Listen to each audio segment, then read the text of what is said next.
Alam mo ba na may sementeryo sa ilalim ng dagat sa Camiguin?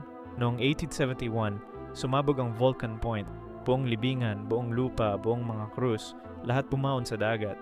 Hindi nila nailipat ang mga patay. Nandun pa rin sila ngayon, natutulog sa ilalim ng tubig. Ako si Nandeng. Mangingisda ako doon sa Camiguin. 30 taon na akong nagtatrabaho sa tubig na iyon. Sa umaga makikita mo pa ang mga krus kapag mababaw ang tubig. Tahimik, walang nakakatakot. Pero sa gabi, iba ang pakiramdam. Naniniwala ang mga matatanda namin na ang mga patay na nalubog sa tubig ay hindi makakarating sa kabilang buhay. Hindi matatapos ang kanilang paglalakbay. Natigil sila, naghihintay sila. Minsan, habang umuwi ang aking bangka pagkatapos ng hapon, pakiramdam ko may sumusunod. Hindi ko nakikita, pero nararamdaman ko ang bigat sa likod ng bangka. Isang gabi lumingon ako. Nakita ko ang isang kamay sa gilid ng tubig. Hindi kumukuha ng tulong. Naghihintay lang. Hindi na ako bumabalik doon pagkatapos ng alas 6.